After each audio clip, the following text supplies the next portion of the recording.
그날 밤 창덕궁을 찢어놓은 비명은 그저 두려움 때문이 아니었다.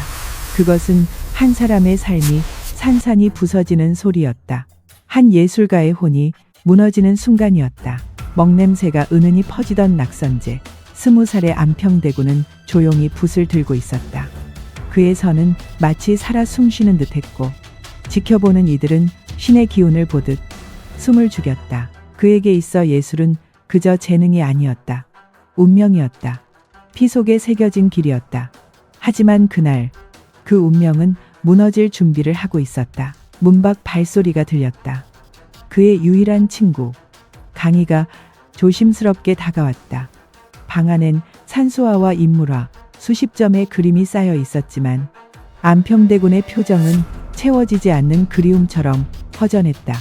그는 완벽을 넘어선 무언가를 갈망하고 있었다. 그러나 궁 밖은 달랐다. 세자의 병세는 깊어졌고 조정엔 말 못할 속삭임이 퍼지고 있었다. 그 순간 내관이 숨을 헐떡이며 달려와 무릎을 꿇었다. 주상 전하께서 지금 즉시 근정전으로 나오라 하십니다. 고요는 깨졌고 한 시대의 운명도 조금씩 금이 가기 시작했다. 그 부름은 단순한 호출이 아니었다. 예술가 안평대군에게 닥친 첫 번째 그림자였다. 근정전으로 향하는 길, 안평대군의 마음에는 설명할 수 없는 불길한 예감이 번지고 있었다. 세종은 항상 아들에게 따뜻했지만 오늘의 부름은 사랑보다 무거운 책임이 담겨 있는 듯했다. 그는 자신에게 계속 물었다. 아버지는 왜 지금 나를 부르시는가? 세자는 정말 버틸 수 있을까? 근정전에 도착하자 좌우에는 대신들이 숨조차 멈춘 듯 서 있었고 세종은 무거운 눈빛으로 아들을 바라보았다. 재능은 하늘이 내린 것이다. 하지만 나라를 다스리는 일은 재능만으로 되는 것이 아니다. 세종의 말에는 단순한 조언이 아니라 날카로운 경고가 숨겨져 있었다. 안평대군은 조심스레 물었다. 소자가 무슨 잘못을 했습니까? 하지만 세종은 고개를 저을 뿐이었다. 잘못의 문제가 아니었다. 문제는 무너져가는 왕실의 균형, 그리고 그 혼란 속에서 안평대군이 서 있는 위험한 자리였다. 그 순간 좌의정 황희가 조용히 나섰다. 대군의 재능이 여러 사람을 자극할 수 있습니다. 공기마저 날카로워졌다. 세종은 말을 끊으며 정중히 그러나 단호하게 말했다. 정치란 의도와는 관계없이 모든 행동이 해석되는 세계다. 그 말은 안평대군의 마음 깊숙이 비수처럼 꽂혔다. 나는 그저 그림을 그리고 시를 짓고 조용히 살고 싶었을 뿐인데. 하지만 세상은 그를 그렇게만 보지 않았다. 누군가는 그를 미래의 군주라 불렀고 또 누군가는 가장 두려운 존재로 여겼다. 그날 밤 안평대군은 홀로 낙선제에 앉아 달빛 아래 속삭였다. 나는 그저 예술가일 뿐이었다. 그러나 왕실의 피를 가진 자에게 운명은 결코 선택을 허락하지 않았다. 세월은 잠시도 안평대군에게 숨 돌릴 틈을 주지 않았다. 세종이 승하하자 조정은 깊은 슬픔에 잠겼고 그 슬픔 아래에는 무거운 긴장이 꿈틀대고 있었다. 세왕 문종은 기력이 쇠약했고 신하들은 의심과 두려움 속에서 서로의 얼굴을 살폈다. 그 틈에서 안평대군은 흔들렸다. 한쪽엔 왕실의 명맥을 지켜야 한다는 무거운 책임이 있었고 다른 한쪽엔 가장 소중한 형을 잃을지 모른다는 두려움이 스며들고 있었다. 그러나 그 모든 것은 곧 닥칠 참혹한 비극의 서막일 뿐이었다. 문종의 병세는 점점 깊어졌고 그의 목소리에는 죽음을 예감한 이만이 가진 깊은 체념이 깃들어 있었다. 그리고 그날 문종은 조용히 안평대군을 불렀다. 세 손을 지켜다오. 그 한마디는 형의 유언이자 임금의 마지막 명령이었다. 안평대군은 형의 손을 꼭 잡고 고개를 끄덕였다. 반드시 지키겠습니다. 하지만 그 순간 그는 알았다. 지금 자신이 돌아갈 수 없는 길 위에 올라섰다는 것을. 멀리서 한 사람이 그 장면을 조용히 지켜보고 있었다. 수양대군, 같은 피, 같은 혈육. 그러나 오래전부터 둘 사이엔 보이지 않는 금이 조용히 번지고 있었다. 수양은 무예와 정치를 즐겼고 야망을 품은 자였으며 안평대군은 오직 예술을 사랑하는 고요한 사람이었다. 하지만 권력의 세계는 두 사람을 강제로 경쟁의 장으로 끌어올리고 있었다. 그날 수양대군의 눈빛엔 경계심이 번뜩였다. 그는 이제 단순한 형제가 아니라 자신을 위협하는 정적을 마주하고 있었다. 문종이 세상을 떠나고 왕좌는 겨우 12살의 단종에게로 넘겨졌다. 왕의 자리는 있었지만 그를 지켜줄 검도, 그를 이끌 손도 너무 어렸다. 조정은 혼란에 빠졌고 두 개의 그림자가 조용히 커지고 있었다. 하나는 황보인과 김종서를 중심으로 한 왕실 수호 세력. 그들은 안평대군에게 전폭적인 지지를 보냈다. 그는 예술과 학문을 아는 인물, 어린 왕을 지켜줄 가장 믿을 수 있는 사람이다. 그러나 이 지지는 또 다른 사람을 깊이 자극했다. 수양대군, 그는 느꼈다. 형제까지 끌어들여 나를 견제하려 하는가. 그 분노는 겉으론 조용했지만 속에서는 날카로운 칼날처럼 자라고 있었다. 그 무렵 안평대군의 삶에는 연이은 비극이 찾아왔다. 사랑하던 아들이 병으로 눈을 감았고 그 상처가 가시기도 전에 아내마저 세상을 떠났다. 장례에도 참석하지 못한 그는 죄책감과 허망함 속에 밤을 지새웠다.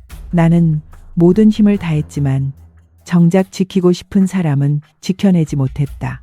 슬픔은 그의 마음을 무겁게 내리눌렀고 그 틈을 비집고 정치의 바람이 불어왔다. 수양대군은 무인들을 규합해 자신만의 권력 기반을 조용히 그러나 단단히 다져가고 있었다. 반면 안평대군의 곁엔 문신과 학자들이 모였고 그들은 이상과 도리를 말했지만 정치의 냉혹함엔 너무나 서툴렀다. 그 대비는 곧 다가올 비극을 결정짓는 치명적인 요인이 되었다. 가을이 깊어가던 어느 날 밤, 무계정사에는 거센 바람이 몰아치고 있었다. 안평대군은 등불 하나에 의지한 채 조용히 시를 쓰고 있었다. 그러나 글은 이어지지 않았고 마음속엔 설명할 수 없는 불안이 내려앉고 있었다. 그는 자꾸만 한양성안을 향해 시선을 돌렸다. 마치 보이지 않는 손이 재앙을 끌어오고 있는 듯한 기분이었다. 그때 숨이 뻗칠 듯한 얼굴로 내관이 달려왔다. 대군마, 큰일이 났습니다. 김종서와 황보인이 수양대군의 군사들에게 습격을 당했다는 소식. 잠시 침묵이 흘렀다. 어제까지 함께 조정에 서 있던 이들의 이름이 단숨에 피와 공포의 상징으로 뒤바뀌었다. 안평대군의 머릿속은 순식간에 새하얘졌다. 그럴 리 없어 부정하고 싶었지만 내관의 눈빛은 모든 걸 말하고 있었다. 수양대군이 드디어 칼을 뽑아 들었다는 뜻이었다. 바람은 기둥을 흔들고 등불은 위태롭게 떨었다. 대군마, 지금 도성엔 군사들이 수색 중입니다. 어서 피하셔야 합니다. 하지만 그는 쉽게 움직이지 못했다. 도망친다는 건 곧 죄를 인정하는 것. 그는 중얼거렸다. 나는 어린 조카를 지키고자 했을 뿐인데. 그러나 현실의 칼날은 그 어떤 명분도 허락하지 않았다. 그날 새벽 조선의 권력 구조는 완전히 뒤집혔다. 김종서의 피가 아직 마르지도 않았건만 수양대군은 어전으로 나아가 이 모든 사태를 역모를 미리 막은 충정이라 보고했다. 그리고 그가 지목한 역적의 명단에는 안평대군의 이름도 분명히 올라 있었다. 새벽의 공기는 비명 대신 갑옷 소리로 가득했다. 안평대군은 양어머니와 함께 조용히 차를 마시고 있었지만 그 고요는 금세 짓밟혔다. 군사들이 문을 박차고 들이닥쳤고 숨소리는 거칠었으며 그 쇠소리는 사형 선고처럼 울렸다. 차잔을 내려놓을 틈도 없이 그는 포박당했다. 무슨 일인가? 이게 무슨 짓이냐? 양어머니의 울부짖음은 벽을 찢었지만 아무도 멈추지 않았다. 이미 모든 건 결정된 일이었다. 끌려가는 길, 안평대군은 고개를 들어 하늘을 올려다보았다. 회색의 새벽 하늘, 아직 해는 떠오르지 않았고 도시는 마치 무거운 뚜껑처럼 그 위에 덮여 있었다. 그는 직감했다. 지금 이 길의 끝엔 죽음이 기다리고 있다는 걸. 그러나 마음 한편엔 희미한 희망이 남아 있었다. 그래도 형은 끝까지 나를 죽이지는 않겠지. 피로 맺은 형제, 마지막 의지였다. 궁궐에 도착했을 때 수양대군은 차분한 얼굴로 그를 기다리고 있었다. 어제까지만 해도 형님이라 부르던 사람 앞에서 안평대군은 쇠사슬에 묶인 채 무릎을 꿇었다. 형님, 소재가 무엇을 잘못했습니까? 그 물음에 돌아온 대답은 차가웠다. 그대가 김종서와 함께 영모를 꾀했다는 증거가 있다. 그럴 리 없습니다. 저는 그런 짓을 하지 않았습니다. 그러나 그 부정은 이미 아무 의미도 없었다. 수양은 조용히 말했다. 정치는 깨끗한 마음만으로는 지켜낼 수 없는 것이다. 그리고 가장 잔혹한 말이 덧붙여졌다. 안평대군은 양어머니와 부정을 저질렀다. 그 소문은 급속히 퍼졌고 마치 진실처럼 기록되었다. 그는 분노와 수치에 떨며 외쳤다. 그런 일은 결코 없었다. 형님, 어찌 그런 누명을. 그러나 형의 눈은 이미 돌처럼 굳어 있었다. 이제 그는 죽이는 것이 아니라 모욕하고 지워야 할 존재가 되었다. 정적이 아니라 역사 속에서 완전히 사라져야 할 이름. 차가운 구금실 안평대군은 몸을 구겨 넣은 채 침묵하고 있었다. 벽에 걸린 촛불 하나 그마저도 금세 꺼질 듯 흔들리고 있었다. 그는 손목에 남은 밧줄 자국을 바라보며 되돌아보았다. 무게정사, 먹을 갈고 실을 읊고 그림을 그리던 고요한 시간들 모두가 먼 옛날 이야기처럼 느껴졌다. 예술을 사랑했을 뿐인데 그 끝이 역적이라는 이름이라니 그는 도무지 이해할 수 없었다. 이틀 후 조정은 그에게 형을 내렸다. 처형이 아닌 강화도로의 유배. 사람들은 수군댔다. 형제 간의 정은 남겨둔 것 아니냐고. 그러나 안평대군은 알았다. 왕실은 직접 죽이지 않아도 섬에 보내 천천히 사라지게 만드는 법을 이미 알고 있었다. 강화도로 향하는 길, 쇠사슬에 묶인 채 그는 마지막으로 한양을 돌아보았다. 인왕산 자락, 무게정사가 아련히 비쳤다. 그곳에서 그는 예술가들과 밤새 시를 논했고 이상을 꿈꿨다. 하지만 지금 그 모든 세계는 한순간에 무너져 내렸다. 그는 두 눈을 감고 속으로 되뇌었다. 다시는 돌아갈 수 없겠구나. 강화도에 도착했을 때 그를 기다리고 있던 건 초라한 초가 한 채. 찬바람은 벽틈 사이로 스며들고 눅눅한 흙냄새는 폐부 깊숙이 파고들었다. 한때 왕자로 불렸던 그에게 주어진 곳이 바로 여기였다. 그는 말없이 그곳에 들어섰다. 이제 남은 것은 살아남는 것이 아니라 죽음을 기다리는 일뿐이었다. 며칠 후 더 큰 절망이 찾아왔다.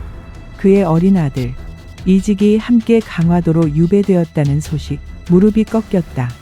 숨이 막혔다. 자신의 죄 때문이 아니었다. 정치의 파도 앞에서 아들이 같은 죄인의 신분이 된 것, 그건 참을 수 없는 고통이었다.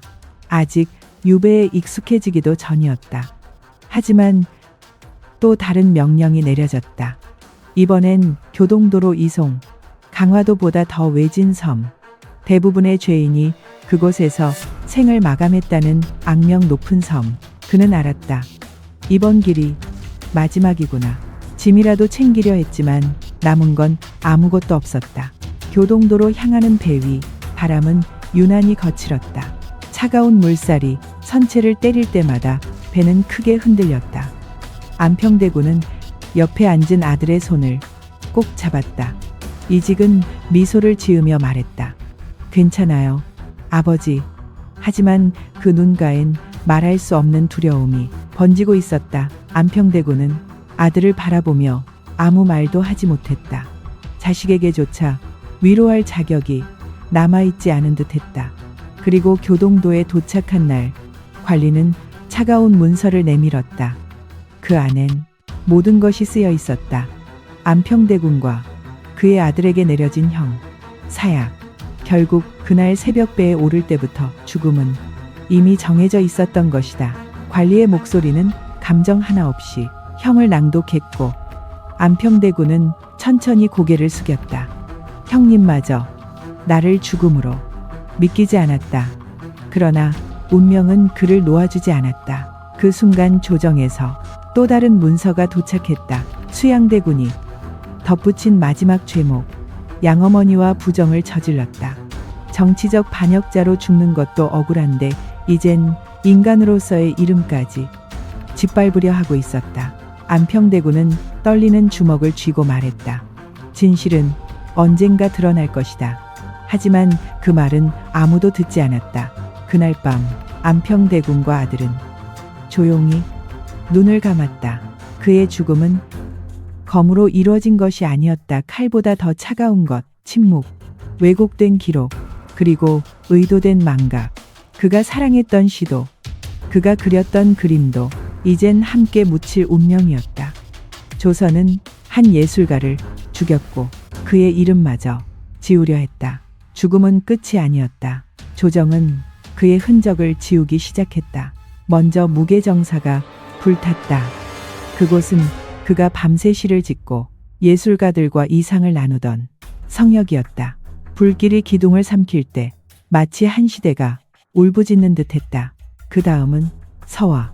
그가 평생 모은 200여 점이 넘는 귀중한 작품들 한 점 한 점 불 속에 던져졌다. 시구, 숨결, 생각, 감정 모두 함께 타올랐다. 지켜보던 관리 중 몇은 고개를 돌렸고 어떤 이는 손을 떨었다. 예술을 말살하는 것은 칼보다도 잔혹한 일이었다. 하지만 명령은 절대적이었다. 그의 딸과 며느리는 역적의 집안이란 죄로 노비가 되었다. 왕족의 피를 이은 이들이 이제 주인의 말 한마디에 무릎을 꿇어야 하는 신세, 울음을 삼키고 인생을 바꿔야 했다. 그의 양어머니 창영성 씨도 연좌제로 기양되었다. 그녀는 안평대군을 친자식처럼 키웠고 누구보다 그의 억울함을 잘 알고 있는 사람이었다. 그러나 진실은 힘을 잃었고 슬픔은 말없이 등을 돌렸다. 세조로 즉위한 수양대군은 권력을 손에 넣었지만 거기서 멈추지 않았다. 안평대군과 가까웠던 문신과 학자들까지 하나둘 숙청하기 시작했다. 정산문, 박팽년, 하위지. 그들은 끝까지 뜻을 굽히지 않았고 결국 잔혹하게 죽임을 당했다. 백성들은 그들을 육신육첸이라 불렀다. 진실의 불씨는 그들 안에 살아있었다. 그리고 세조의 권력 아래서도 굽히지 않은 이들이 있었다. 생육신, 은둔한 채 안평대군의 시를 가슴에 품고 그의 죽음을 기억하며 살았다. 말하지 않아도 전해지는 슬픔, 그 슬픔은 조선의 골목마다 번져나갔다. 세조는 그의 글씨조차 지우고자 했다. 그러나 그 글씨엔 생명력이 있었다. 몰래 모방하고 비밀스레 배우는 이들. 그 글씨는 사람들 사이에서 숨쉬고 있었다. 그러던 어느 날 중국 사신이 아름다운 서체를 보고 물었다. 이 글씨 누가 쓴 것이오? 신숙주는 차마 안평대군의 이름을 말하지 못하고 강희의 글씨라 답했다. 사신은 고개를 갸우뚱하며 말했다. 이건 범상치 않군요. 그 순간 세조도 깨달았다. 예술은 숨겨도 빛을 잃지 않는다는 걸. 시간은 천천히 흘렀다. 안평대군의 죽음은 여전히 금기였지만 그를 기억하는 이들은 조용히 늘어갔다. 세월이 흐르자 조정의 분위기도 조금씩 바뀌었다. 학자들은 그의 글씨를 다시 입에 올렸고 숨겨졌던 작품들이 서서히 빛을 보기 시작했다. 몽유도원도 그가 꿈에서 본 이상향을 화폭에 담아낸 그 그림은 더 이상 단순한 예술이 아니었다. 그의 정신, 그의 세계관이 담긴 영혼의 기록이었다. 그림은 조선에 남아있지 않았지만 그 의미는 점점 더 선명해졌다. 연산군조차 그의 작품에 관심을 보였고 숨겨진 글씨를 찾으라 명했다. 아이러니했다. 그를 지우려 했던 왕의 후손이 그의 이름을 다시 부르고 있었다. 중종시대 문화와 학문이 부흥하면서 안평대군에 대한 재평가가 조심스럽게 시작되었다. 그의 시와 서체, 삶의 방식까지 학자들은 입을 모았다. 그는 단순한 왕족이 아니었다. 조선을 대표하는 예술가였고 문화의 거목이었다. 임진왜란으로 많은 문화재가 사라졌지만 기적처럼 그의 글씨 일부는 살아남았다. 특히 세종릉에 세워진 신도비의 글씨, 그것은 세조가 끝내 지우지 못한 마지막 흔적이었다. 숙종시대 마침내 공식적인 복권 논의가 시작되었다. 오랜 논쟁 끝에 숙종은 그의 명예를 되찾아 주었다. 수백 년 동안 역적으로 불리던 이름이 공식적으로 충신이자 예술가로 되살아났다. 정조는 그의 글씨를 조선 최고의 명필 중 하나라 말하며 활자로 재탄생시키길 원했다. 그건 단순한 칭찬이 아니었다. 한 시대의 군주가 한 예술가에게 바친 가장 깊은 존경이었다. 그의 삶은 비극이었지만 그 비극 속엔 순수함이 있었다. 권력보다 예술을, 탐욕보다 품격을 선택했던 사람, 그를 말하며 사람들은 한 가지 질문을 던졌다. 나는 무엇을 위해 살고 있는가? 칼인가? 아니면 내가 진심으로 사랑하는 무언가인가? 세월이 흘러 그의 이름은 장릉의 배양단에 올랐다. 조선의 가장 위대한 왕, 세종의 곁에서 그는 마침내 자리를 되찾았다. 그 순간 조선은 문화국가임을 스스로 증명해냈다.